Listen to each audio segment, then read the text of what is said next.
rin ba ni Max, Eliana? Ah, bakit? Nag-away ba kayo? Sakto lang. So, nag-away nga kayo. Oo. Look, I don't want to add some fuel sa fire, pero kasi kaya ako natanong, nakita ko siya kaninang vacant natin. O tapos, may kasama siyang babae, tapos ganun sila. Tapos, yung hands ni girl, nakaklink sa braso ni Max. Niloloko ka ba niya? Sabi niya, there's nothing to be jealous about. So, I guess hindi.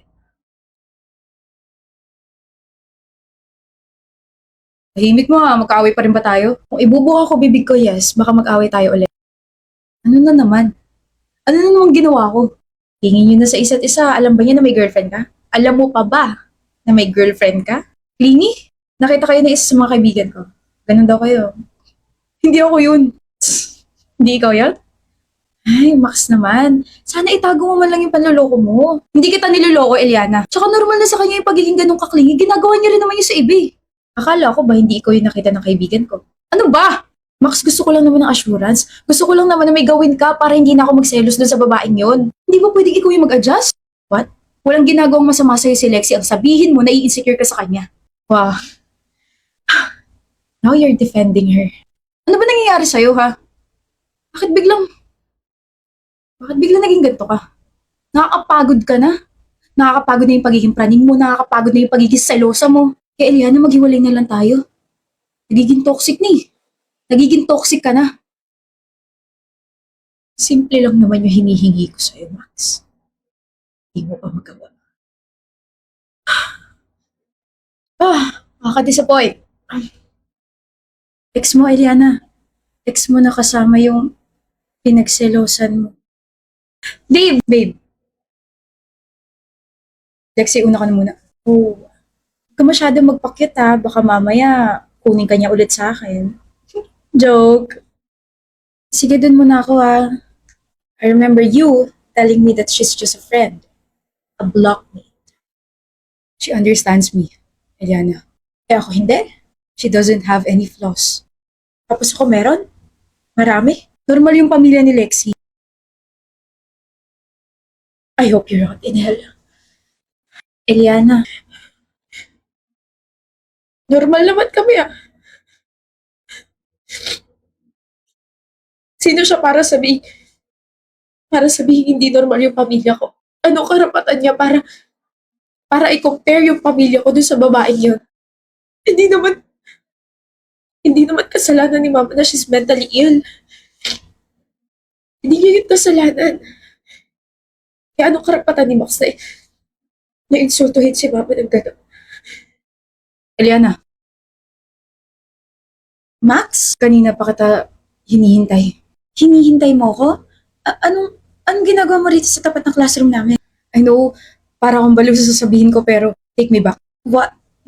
I'm so sorry for everything, Eliana. Hindi dapat ako nakipaghiwalay sa'yo. Hindi ko dapat ginawa yun, hindi dapat kita sinaktan. Ha? Niloko ko ni Lexi. Niloko ka? Bakit ka niloko? Wait, niloko ka kaya ka babalik sa akin. I'm sorry. Si Lexi became my karma. Niloko niya ako and pinamukha niya sa akin na hindi dapat kita iniwan, hindi dapat kita pinagpalit for her, which made me realize that I still love you and I still miss you. Mahal mo pa ako? Talaga? Ito, flowers, babe. Sabi ko sabi ko na mahal mo pa ako, sabi ko na babalik ka sa akin. Mahal na mahal. You did the right choice, Max. Hinintay kita like 1 taon na. Thank you ah. You're welcome. Thank you kasi sa'yo na napunta yung kabaliwan na meron ako. Mahal? Miss? Baka gusto mo isampal ko sa'yo itong bulaklak na bigay mo. Bobo na lang yung babalik sa'yo, Max. At hindi ako bobo. Troy. Sorry kung medyo na-late ako. Kakatapos lang ng klase ko eh. Okay lang, kakatapos lang din ng klase namin. Anong? Bigyan mo na lang ng peace of mind sa Eliana. May bago ka na agad? Pinagpalit mo na ako? Naka-move on ka na agad? Naririnig mo ba yung sinasabi mo, Max? Gusto mo bang ipaalala ko sa'yo kung ano yung mga sinabi at ginawa mo sa akin before? Gusto mo bang ipaalala ko sa'yo kung ano yung mga sinabi mo kay mama? That was my breaking point. Normal kaming pamilya. Ang hindi normal dito, yung utak mo simot na. Kalokohan. Tigilan mo na ako, okay? Masaya na ako eh. Yung cardigan. Nasa akin pa yung bigay mong cardigan. Share mo lang? Don't worry, hindi ko naman babawiin sa'yo yun. Ang dumi-dumi na nun eh. Okay ka lang ba, mahal? Hinawakan ka ba niya? Nadumihan ka ba? Okay lang ako pero kailangan ko yata mag-alcohol. May nahawakan kasi akong bagay na galing dito sa basurang to eh. Tara na. Sana karmahin ka palalo. Smile, Yvonne. I'm smiling. That's your smile. Come on, smile ka naman dyan, oh. For me, please. For you? Oo, smile ka naman kahit para lang sa crush mo. Ayan, okay na. Better. By the way, ganda-ganda mo. I know. Anong pwedeng i-expect namin sa love team yung dalawa? Of course, nalatag na sa amin yung mga gagawing movies, series, mall shows, meet and greets. Ayun, maraming nga abangan. Sinungaling. So, kamusta naman yung relationship niyong dalawa? Masaya. Masaya kaming dalawa. We've been hanging out this past few days, keeping each other's company, getting to know more. We've been having so much fun. Getting to know more means you both like each other? Yes. No? Oh, Yvonne? Getting to know more means casual lang. Also, whenever hangout na kaming dalawa lang. Tapos yung photos namin na kumakalat ngayon sa internet, yun yung time na pinagsabihan ko siya na wag akong akbayan during group dinner kasi ang uncomfortable. Oh! And sa totoo lang, wala pang nilalatag na project sa amin. We're still waiting and wala pang final decision kung magiging love team kaming dalawa. Yvonne, ano ba? Dapat ba tayong magpanggap na okay tayo? Should we lie more? Totoo naman, di ba? Our love team is not yet official. Sorry, excuse me. Please cut that out. Sumunod ka sa akin. Excuse me. Pakulo yun, ha? Do you even know what you're doing? You're stupid. Imagine 7 taong ka na sa showbiz pero parang wala ka pa rin alam sa kalakaran na to eh.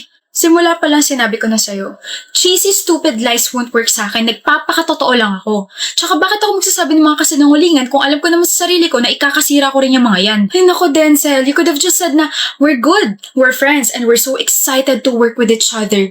Kaso bulok ka. Everyone in this industry kilala ko bilang prangkat may matabas na dila. They know that I don't and can't lie. Sorry ka, na-partner ka sa isang babaeng artista na walang preno ang bibig at walang gusto sa'yo. Then what about your smile kanina, ha? You smiled for me. You like me, Yvonne. Yun ang totoo. That. Yes, that. Iniisip ko yung boyfriend ko noon. Sabi mo kasi mag-smile na lang ako kahit para lang sa crush ko. Crush ko boyfriend ko, kaya ngumiti ako. Boyfriend? May boyfriend ka? Oo. Okay lang sa boyfriend mo na may ka-love team ka? Hindi pa nga kita ka-love team, kulit. Naka-unli ka ba, ha? And yes, if ever, okay lang sa kanya. O sige. Kung matuloy man tong love team natin, hindi siya magsiselos? Ano ka ba? Naka-enroll yun sa anti-selos program ni Jack. Aside from that, alam ko yung limitasyon ko as an actress. Excuse me? Yes, hello. Let's continue na the interview. May mood swings lang kasi talaga tong si Yvonne eh. About the interview, it's already cancelled. Huh? We got a call from your management and they canceled the shoot. Excuse me? Tignan mo itong ginawa mo, Yvonne. Sinira mo tayong dalawa, sinira mo ko. Dawit tuloy yung pangalan ko dahil sa kagawa mo kanina sa interview. Wisit? Ako ang sumira sa'yo? Baka ikaw ang sumira sa sarili mo. What? Nag-text sa akin ng management. Sabi nila, they want me to stay away as far as I can from you. Why would they do that? You're clueless? Really, Denzel? You're trending right now. I mean, someone exposed you and I think kanina pa tong post na to. Cheating, bullying, and violence towards your past schoolmates? Hindi pa marunong humingi ng tawad sa mga biktima at hindi lang yon. When you were 16 daw, may na-hit and run kang isang babae. My gosh, mukhang marami kang pagbabayaran ah. Handle your own issues. I can't save you from this, Denzel. Manager kita, di ba? Just please help me. Hindi na ngayon. Okay? Everyone hates you. Madadawit na rin yung pangalan ko dahil tinulungan kitang tumakbo dati. Sumuko ka na lang sa pulis lalo na at kalat na ngayon sa social media yung video na na-hit and run mo yung babae. How? I made sure na wala na yun ah. Well, I guess the victim retrieved the CCTV footage. She's alive, Denzel. She's alive? Akala ko patay na siya. Si Yvonne yung nabangga mo dati. Alam niya na ba na ikaw yung na-hit and run niya? According to my sources, alam na niya. At alam niya na rin ba na ikaw yung nag-expose sa kanya? Na tinulungan mo yung mga ibang nabiktima niya? That? No love. Hindi niya rin alam na matagal nang alam na management yung mga ginawa niya. Kaya nga 1 taon na siya walang project, diba? Tapos he was so excited na ma-partner sa akin kasi akala niya okay na lahat. Kaso nag-bounce back na sa kanya. Success plano mo, love. Nag-showbiz ka dahil sa kanya. Binuo mo yung pangalan mo tapos nagsumikap ka para magkaharap kayong dalawa. I'm impressed. Dapat lang. 7 taon ako naghirap sa showbiz para lang mapabagsak siya. Congrats, Yvonne. Hindi na siya makakaahon pa. This calls for a drink, love. Let's go?